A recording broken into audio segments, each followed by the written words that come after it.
વલસાડ નજીક ખૂંખાર દીપડો દેખાયો। મંદિર પરિસરમાં દીપડાના આટાફેરા સીસીટીવીમાં કેદ થયા છે। વલસાડના જાણીતા પારનેરા ડુંગર પર દીપડાએ ધામા નાખ્યા હોય તેમ લાગી રહ્યું છે। ડુંગર પર આવેલા મહાકાળી માતાજીના મંદિર પરિસરમાં દીપડાના આટાફેરા કેમેરામાં કેદ થયા છે। આ ખૂંખાર દીપડો જાણે મંદિરની પરિક્રમા કરવા માટે આવ્યો હોય તે પ્રકારે તે મંદિર પરિસરમાં જોવા મળી રહ્યો છે। તમામ ખૂણે ખૂણે તે ચક્કર મારી રહ્યો છે। મોડી રાત્રે મંદિર પરિસરમાં દીપડાની લટારના કારણે પરિસરમાં રહેતા શ્વાનોમાં દોડધામ મચી ગઈ હતી। વલસાડ નજીક જાણીતા પારનેરા ડુંગર પર મહાકાળી માતાજીનું મંદિર આવેલું છે। પારનેરા ડુંગરની તળેટીમાં નીચે પારનેરા અને અતુલ ગામ પણ આવેલું છે અને અગાઉ પણ અતુલ અને આસપાસના વિસ્તારોમાં અનેક વખત દીપડા દેખા દેવાના બનાવો પણ સામે આવી ચૂક્યા છે। વધુ માહિતી મેળવીશું। ફોન લાઈન પર સંવાદદાતા ભરત જોડાઈ ચૂક્યા છે। ભરત, આ વિસ્તારમાં અનેકવાર દીપડા દેખાઈ ચૂક્યા છે, ફરી એકવાર દીપડો દેખાતા સ્થાનિકોમાં ભયનો માહોલ જોવા મળી રહ્યો છે। જી બિલકુલ હેતવી છે। વલસાડના પારનેરા ડુંગર પર દીપડાએ જાણે ધામા નાખ્યા હોય એ રીતે આ રીતે મહાકાળી માતાજીના મંદિર પરિસરમાં ખૂણે ખૂણે એને ચક્કર માર્યા હતા અને વિડીયો અત્યારે સોશિયલ મીડિયામાં વાયરલ થઈ રહ્યો છે। આથી ડુંગરની તળેટી નીચે આવેલા જે પારનેરા અને અતુલ ગામ છે ત્યાં આગળ લોકોમાં ભયનો માહોલ છે। આપને જણાવી દઈએ કે આ અગાઉ આ પ્રથમ ઘટના નથી જ્યારે દીપડો જાહેરમાં દેખાયો હોય। આ અગાઉ પણ અનેક વખત દોડા દિવસે પણ અતુલ અને આસપાસના વિસ્તારમાં અને આ ડુંગર તળેટીમાં આવેલા વિસ્તારોમાં દીપડા દેખાવાની ઘટનાઓ બની ચૂકી છે। જો કે અત્યારે આ જે ઘટના બની છે તેની અંદર કોઈ લોકો પર હુમલો નથી કર્યો, પરંતુ આ મંદિર પરિસરમાંથી એક નાના પશુનો શિકાર કર્યો હોવાની વાત અત્યારે બહાર આવી રહી છે। ઘટનાની જાણ થતાં જ વન વિભાગે હવે દીપડાને ઝડપવા માટે પાંજરા ગોઠવ્યા છે। આ અગાઉ પણ વલસાડ જિલ્લાના જે શહેરી અને ગ્રામ્ય વિસ્તાર છે ત્યાં આગળ દીપડા દેખાવાના અને ઝડપાવાના બનાવો બની રહ્યા છે। ત્યારે ખોરાકની શોધમાં દીપડા જેવા હિંસક પશુઓ જે રીતે રહેણાંક વિસ્તાર તરફ આવી રહ્યા છે તે ચિંતાનો વિષય છે। બિલકુલ ભરત, આપ જોડાયેલા રહેજો। જે પ્રકારે દીપડાના આટાફેરા સીસીટીવીમાં કેદ થયા છે। રાજકોટથી સમાચાર। ઈ-કેવાયસી મુદ્દે મહિલાઓનો આક્રોશ, ટોકન ન આપતા હોવાનો મહિલાઓએ આરોપ મૂક્યો। મોટી સંખ્યામાં મહિલાઓ પહોંચી સેન્ટર પર અને હોબાળો મચાવ્યો। ઈ-કેવાયસી સેન્ટર પર મહિલાઓ ધક્કા ખાઈ રહી છે, લોકો પરેશાન બની રહ્યા છે। ટોકન ન મળતા હોવાના આરોપ પણ તેમણે મૂક્યા। સંવાદદાતા હાર્દિક જોશી લાઈવ જોડાઈ ગયા છે, તેમની પાસેથી વધુ વિગતો લઈએ। હાર્દિક, શું સમસ્યાઓ નાગરિકોને પડી રહી છે અને મહિલાઓ કેમ વિફરી છે?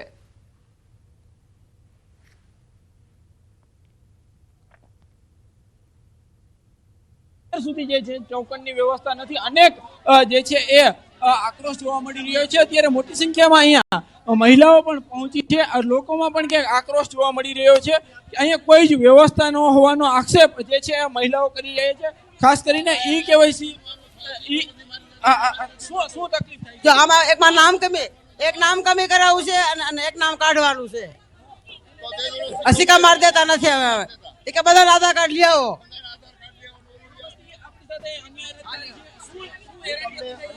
સિક્કો આજ 3 વર્ષથી મારું હતું લાયસન્સ બંધ છે। આમાં 3 નામ કમી કરવાના છે, 2 નામ તો કમી નથી કે લઈ આવો આધાર કાર્ડ।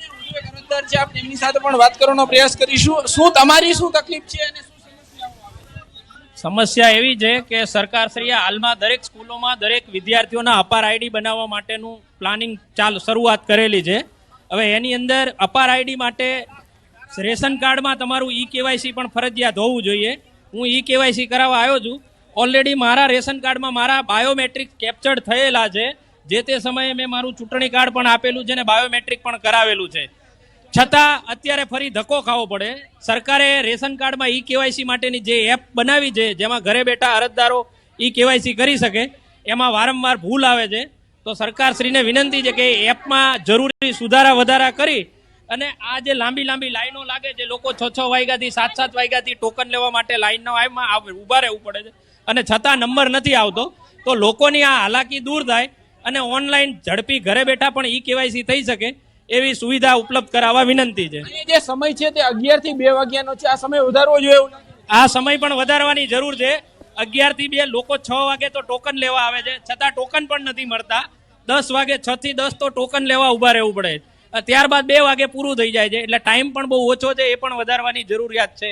તો અહીંયા જે સમય છે હું એ પણ દર્શાવવાનો પ્રયાસ કરીશું કે અહીંયા માત્ર ને માત્ર 11 થી 2 વાગ્યા સુધીનો સમય છે, એમના કારણે તકલીફ પડી રહી છે. અહીંયા અંદર જે કચેરીની અંદરના જે દ્રશ્યો છે એ પણ આપણે બતાવવાનો પ્રયાસ કરીશું. ખાસ કરીને અહીંયા અરજદારો જે છે એ પણ ક્યાંક ને ક્યાંક બહાર નીકળી રહ્યા છે, એમને શું હાલાકી પડી રહી છે એ પણ ક્યાંક જાણવાનો પ્રયાસ કરીશું. આપણે અહીંયા શું તકલીફ થઈ રહી છે? અમે 8 વાગ્યા આવ્યા છે, વારો ન આવ્યો, ટોકન દીધા ને પાછળ વાળાને ટોકન દઈ દીધા. હવે શું કરીએ અમે? હવે ટોકન કે નથી, તકલીફ તો બહુ જ પડે છે. શું કરીએ? ચોક્કસથી અહીંયા એક અધિકારી છે, આપણે એમની પાસે પણ જવાબ જાણવાના પ્રયાસો કરીશું, કેમ કે અહીંયા જવાબદારી એમની આવે છે. ગઈ છે મહિનાથી ત્યાં નથી ગઈ લાઈટ. જોશીભાઈ, જે રીતના કેવાયસી ની કામગીરી માટે આ છેલ્લો મહિનો છે, આ કામગીરી કેટલી ઝડપથી થવી જોઈએ અને શું પરિસ્થિતિ કેવાયસી ને લઈને જોવા મળે? કેવાયસી અત્યારે ચાલુ જ છે, કેવાયસી અમે કરીએ જ છીએ. બરાબર, એટલે રોજના 150 થી 200 કેવાયસી થાય છે.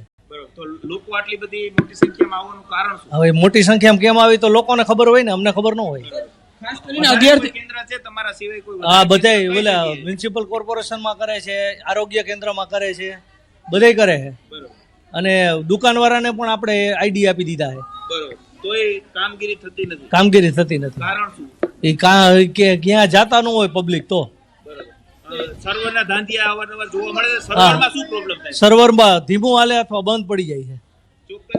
જોશીભાઈ હતા કે તેઓ 11 થી 2 વાગ્યાનો સમય છે, આ સમય વધારવો જોઈએ એવું લાગે? સમય વધારવાનો 4 થી 6 વાગ્યાથી અમે કરી છીએ કામ.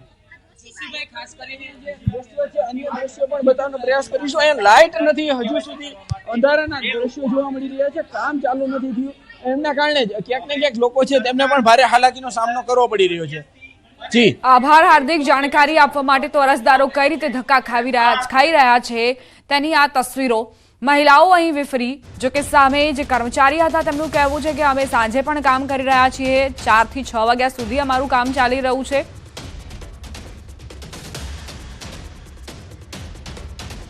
અરવલ્લીથી સમાચાર. બીઝેડ ગ્રુપનું વધુ એક કારસ્તાન ખુલ્યું. મોડાસાના સજાપુર ગામમાં 2 હેક્ટર જમીન મળી 2023માં ભૂપેન્દ્ર ઝાલાના નામે દસ્તાવેજ થયા.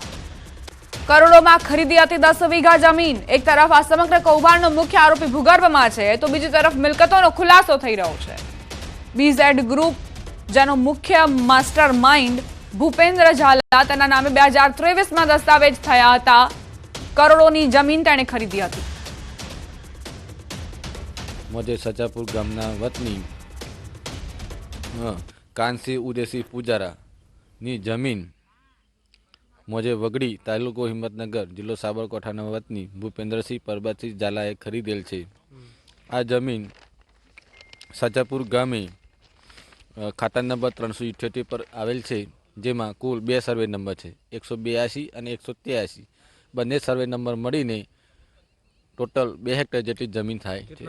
બીઝેડ ગ્રુપના સીઈઓ હાલ ભૂગર્ભમાં છે, તેમની સીઆઈડી પોલીસ તપાસ કરી રહી છે, પરંતુ આ તપાસ વચ્ચે અલગ અલગ મિલકતો જે જમીનો રાખવામાં આવી છે તેના દ્રશ્યો તમને બતાવીશ કે બહાર આવી રહ્યા છે. ખાસ કરીને મોડાસા તાલુકાનું જે સજાપુર ગ્રામ પંચાયતના સીમાડામાં આપ જોઈ શકો છો દ્રશ્યોમાં કે 2 હેક્ટર જેટલી આ જગ્યા આવેલી છે. ખાતા નંબર 378માં જે 182 અને 183 સર્વે નંબરની અંદર આપ આ દ્રશ્યોમાં જોઈ શકો છો તે જમીન લેવામાં આવી છે. લગભગ 2 હેક્ટર જેટલી કરોડો રૂપિયાની આ જમીન છે. એટલે કે લોકોના નાણાં ક્યાં રોક્યા છે તેના સવાલો વચ્ચે અલગ અલગ મિલકતો સામે આવી રહી છે. વર્ષ 2023થી જ, એટલે કે 1 વર્ષ પહેલાંથી જ જે રોકાણકારોના પૈસા છે તેનું રોકાણ કરવાની શરૂઆત કરવામાં આવી હોય તેવું હાલ તો લાગી રહ્યું છે. એટલે કે અરવલ્લી જિલ્લામાં અલગ અલગ જગ્યાએ હાઈવેની પાસે ગામડાઓમાં 2 હેક્ટરથી લઈ અને 5 હેક્ટર સુધીનું જે જગ્યાઓ રાખવામાં આવી છે. એટલે અલગ અલગ રોકાણો કરી અને જે રૂપિયા અહીં રોકવામાં આવ્યા છે. એટલે જે આયોજન 1 વર્ષ પહેલાંથી શરૂ કરી દેવામાં આવ્યું હતું કે આ પ્રકારનો ભાંડાફોડ થાય એ પહેલાં જ, એટલે કે હવે જે પ્રકારની મિલકતો સામે આવી રહી છે ત્યારે સીઆઈડી ક્રાઇમની જે તપાસ છે એ તેજ બની રહી છે, ત્યારે મિલકતો પણ સીઝ કરવામાં આવી શકે છે. હાર્દિક પટેલ, ન્યૂઝ 18 ગુજરાતી, સજાપુર ગામ, અરવલ્લી. બીઝેડના એજન્ટોનો વધુ એક વિડીયો વાયરલ થયો. મયુર દરજી સહિતના એજન્ટનો વિડીયો વાયરલ. વિદેશમાં જઈને જલસા કર્યાનો વિડીયો સામે આવ્યો. ધરપકડ થયેલા મયુર દરજી પણ વિડીયોમાં મોજ મસ્તી કરતો નજરે પડ્યો. વિદેશમાં ગયેલા એજન્ટોએ કરોડોના ઉઘરાણા કરી જલસા કર્યા. સોશિયલ મીડિયામાં એજન્ટોનો વિડીયો વાયરલ થયો છે. આ અગાઉ પણ વિદેશના મોલમાં એજન્ટ ખરીદી કરતા હોવાના વિડીયો સામે આવ્યા હતા. તો આ કૌભાંડીઓએ અહીં લોકોને શિકાર બનાવ્યા, તેમની પાસેથી જે રોકાણ કરાવ્યું તેના પૈસે જલસા મારતા વિડીયો સામે આવી રહ્યા છે. બીઝેડના એજન્ટો કઈ રીતે વિદેશમાં ઠુમકા લગાવી રહ્યા છે તેનો વિડીયો જુઓ. બીઝેડ કૌભાંડ મામલે તપાસનો ધમધમાટ તેજ. અરવલ્લી અને સાબરકાંઠામાં સીઆઈડી ટીમોની તપાસ.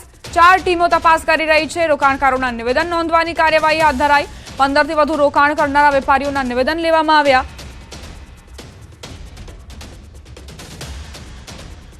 સમાચાર સુરતથી. દીપિકા પટેલે આપઘાત કર્યાનો ખુલાસો. ફોરેન્સિક પોસ્ટમોર્ટમમાં આપઘાત કર્યાનું સામે આવ્યું. સુરતના વોર્ડ નંબર 30ના મહિલા પ્રમુખ દીપિકા આપઘાત મામલે આ ખુલાસો સામે આવ્યો છે. જો કે દીપિકાના આપઘાત પાછળનું કારણ અકબંધ છે, જે હજુ સુધી સ્પષ્ટ નથી થયું. સુરતના વોર્ડ નંબર 30ના મહિલા પ્રમુખ દીપિકા આપઘાત મામલે આ ખુલાસો. તેમણે પોતે પોતાનું જીવન ટૂંકાવી દીધું. જો કે કયા કારણોસર આપઘાત કર્યું તે હજુ સ્પષ્ટ નથી. ફોરેન્સિક પોસ્ટમોર્ટમમાં એ વાતની પુષ્ટિ થઈ છે કે દીપિકા પટેલે પોતે જ આપઘાત કરીને જીવન ટૂંકાવી દીધું.